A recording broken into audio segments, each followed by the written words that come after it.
नमस्कार स्टूडेंट्स। आज हम कक्षा 9वीं की 9th बुक का फुल रिव्यू करेंगे, जो आज ही मैंने परचेज़ की है। तो इसका आज फुल रिव्यू करेंगे हम कि इसमें क्या क्या चेंजेस हुए हैं और क्या नई चीज़ जुड़ी है और क्या हटाई गई है। तो चलिए फिर देखते हैं क्या चेंज हुआ है इसमें। फिर शुरू करते हैं आज का रिव्यू। कक्षा 9th के लिए पाठ्य पुस्तक, ये गणित की बुक है।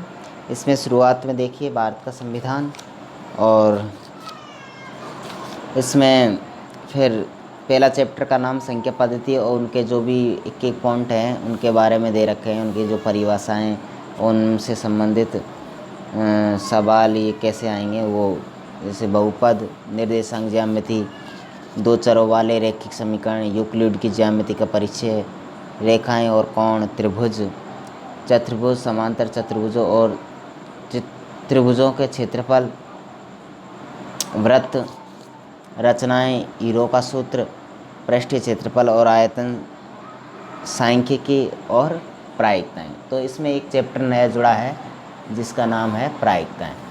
तो देखिए पहले 10वीं में ही थी ये प्रायिकताएं, इस बार 9th में ही स्टार्ट कर दी गई है। तो ये प्रायिकताएं हम 9th में ही पढ़ेंगे। उसके बाद में गणित में कुछ उपपत्तियाँ हैं, कुछ परिभाषाएं हैं, मतलब थ्योरम्स वगैरह हैं, तो उनके बारे में भी कुछ अध्ययन करेंगे। गणितीय निर्देशन का परिचय, तो ये इनका परिचय है।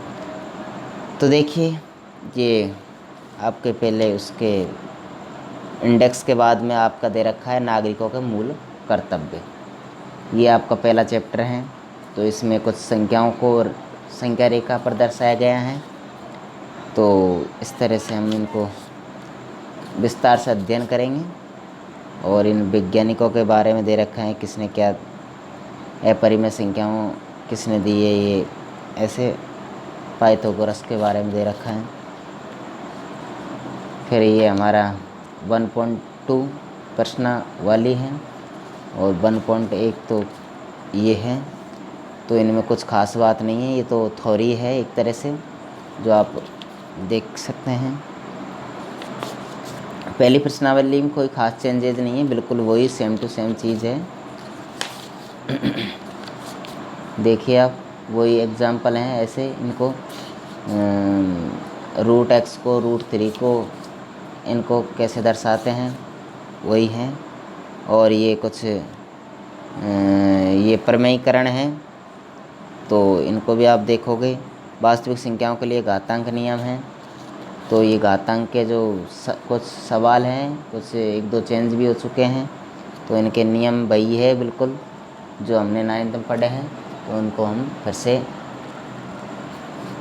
देखेंगे दोबारा से। और ये बहुपद आ चुके हैं, तो बहुपद में भी सेम टू सेम ये कुछ चेंज नहीं है, बस एक दो सवाल में कुछ उनकी संख्याएं ऐसे चेंज कर दी होगी तो देख लेंगे, लेकिन सवाल बिल्कुल वही है, एकदम कोई चेंज नहीं है, कुछ चेंज नहीं है बिल्कुल। देखिए आप वो पुरानी 9th है उसके जैसे ही है बिल्कुल। और फिर इसमें एक चैप्टर नया जोड़ दिया, प्रायिकता। ये 15वां चैप्टर है, उसका नाम प्रायिकता। और जो स्टैटिक्स है आपकी वो 14वीं प्रश्नावली है ये। तो ये प्रायिकता है, तो प्रायिकता के बारे में हम पढ़ेंगे फिर बाद में, जैसे हम शुरू से ही चालू करेंगे इसको। तो हम इसके अब वीडियो स्टार्ट करेंगे एक दो दिन में, क्या कल से ही स्टार्ट कर देंगे। आज तो इसका आप रिव्यू देख सकते हैं, ये पीछे से ऐसे क्लीन है, बिल्कुल कुछ नहीं है। और ये कुछ पूर्व मैट्रिक छात्रवृत्ति, मतलब मैट्रिक से पहले जो छात्रवृत्ति मिलती हैं उनके बारे में आप देख सकते हैं कि अनुसूचित SC के लिए कक्षा 9 से 10, 9वीं 10वीं पारिवारिक वार्षिक आय 2,50,000 से कम हो तो डे स्कॉलर 225 रुपये प्रति माह, हॉस्टलर वालों को 525 रुपये प्रति माह ये है।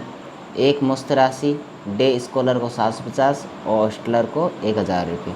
तो एसटी के लिए कुछ इस तरह से ये छात्रवृत्ति के बारे में आपको बताया गया है। इनमें आपकी क्या ज़रूरत पड़ती है? सक्षम अधिकारी द्वारा जाति प्रमाण पत्र, राजस्थान राज्य का मूल निवास प्रमाण पत्र, पिछली कक्षा की अंक तालिका, आय प्रमाण पत्र, आधार एवं भामाशाह कार्ड, बैंक पासबुक की छाया प्रति।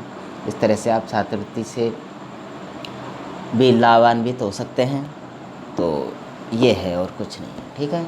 तो आज आपने ये गणित कक्षा 9th की ये नई वाली बुक है, इसका फुल रिव्यू देखा। ये चाइल्ड हेल्पलाइन नंबर है 198। अगर किसी बच्चों को किसी ऐसे फैक्ट्रियों में या छोटे बच्चों को काम करवाया जाता है या फिर उनके साथ कोई दुर्व्यवहार होता है या उनके साथ कुछ दुराचार किया जाता है, तो आप ये नंबरों पे कॉल कर सकते हैं 1098 पर। तो बिल्कुल कुछ कोई ख़ास बात नहीं है इनमें, वही के वही बुक है। ये आपकी पुरानी वाली बुक है, इसको भी देख सकते हैं। इसमें देखिए कहाँ तक क्या था। ये इसमें भी कुछ ये चैप्टर थे। ये स्टैटिक्स से लास्ट का चैप्टर था और इसमें वैदिक गणित थी। तो नई वाली में शायद वैदिक गणित नहीं है। हाँ, तो नई वाली बुक में आपके वैदिक गणित बिल्कुल नहीं है, ठीक है ना, देख रहे हो ना आप। नई वाली में आपके वैदिक गणित नहीं है। तो एक तो वैदिक गणित का चैप्टर हट गया और प्रायिकता का चैप्टर जुड़ चुका है आपका। देखिए कहीं भी नज़र नहीं आ रहा आपको वैदिक गणित का, ठीक है ना। तो 9th में आपने वैदिक गणित देखी थी, तो अब नई वाली बुक में वैदिक गणित नहीं है। देखिए पुरानी वाली में वैदिक गणित का पहला चैप्टर था, वो संख्या पद्धति दूसरा था, जो बिल्कुल सेम टू सेम है। बहुपद, फिर दो चरों वाला रैखिक समीकरण, समतल ज्यामिति, सरल रेखीय आकृति, त्रिभुजों की सर्वांग क्षमता, असमीकाएँ, त्रिभुजों की रचनाएं, चतुर्भुज, चतुर्भुजों का क्षेत्रफल, समतलीय आकृतियों का क्षेत्रफल, घन घनाभ का पृष्ठीय क्षेत्रफल, आयतन, कोण, उनके माप, न्यून कोणों का त्रिकोणमितीय अनुपात, सांख्यिकी। तो सांख्यिकी इस बार भी है, कोई दिक्कत नहीं है। लेकिन आपका जो वैदिक का चैप्टर था वैदिक गणित का, वो आपका हट चुका है। तो आपको अगर वैदिक गणित से डर लगता था तो वैदिक गणित बस साइड में रख दो। और ये आपकी प्रायिकता वाला चैप्टर है जो जुड़ चुका है। प्रायिकता में आपको कुछ नहीं है, बहुत सिंपल चीज़ है। तो वो आप अच्छी तरह देख पाओगे वहाँ पे जब हम पढ़ाएंगे। तो बहुत सौ के पास अभी बुक नहीं आई है, तो आप देख सकते हैं ये बुक है नई वाली। और वैदिक गणित आपके इसमें है नहीं, ये है कुछ ये उपपत्तियाँ दे रखी है आपकी, और ये प्रायिकता के चैप्टर हैं, ठीक है ना। तो इस तरह से ये आपकी बुक है। तो ये कुछ आपके सूत्र दे रखे हैं, तो ये प्रायिकता के जैसे अपन पढ़ेंगे तो पूरी चीज़ विस्तार से देख पाओगे आप, ठीक है। तो प्रायिकता कुछ नहीं है, वही है जैसे अपन औसत निकालते हैं उसके जैसे उससे रिलेटेड ही चीज़ है। जैसे 6 की बारंबारता बटा चुनी गए टेलीफोन नंबर की कुल संख्या है, ये वाली देखिए प्रायिकता।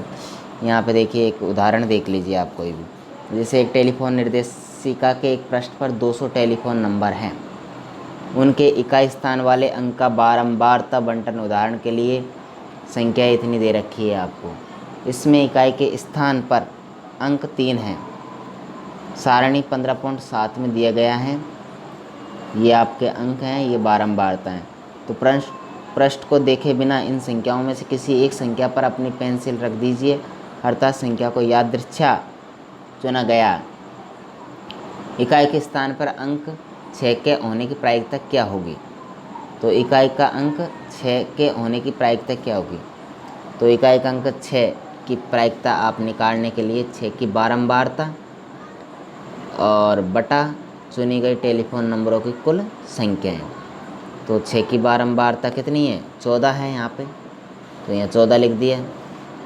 है ना। 6 यहाँ पे अंक है और इसकी बारंबारता ये 14 है, तो 14 ऊपर लिख दिया। और टेलीफोन नंबर की कुल जो संख्या हैं आपको दे रखी है, 200 टेलीफोन नंबर की संख्या है, तो 14/200 तो बराबर 0.07 इसकी प्रायिकता आ जाएगी। तो इस तरह से आप ये प्रायिकता वाला चैप्टर आप देख पाओगे। ठीक है, तो आज के लिए इतना ही। तो ये नई बुक है, इसका फुल रिव्यू आपने देखा। धन्यवाद।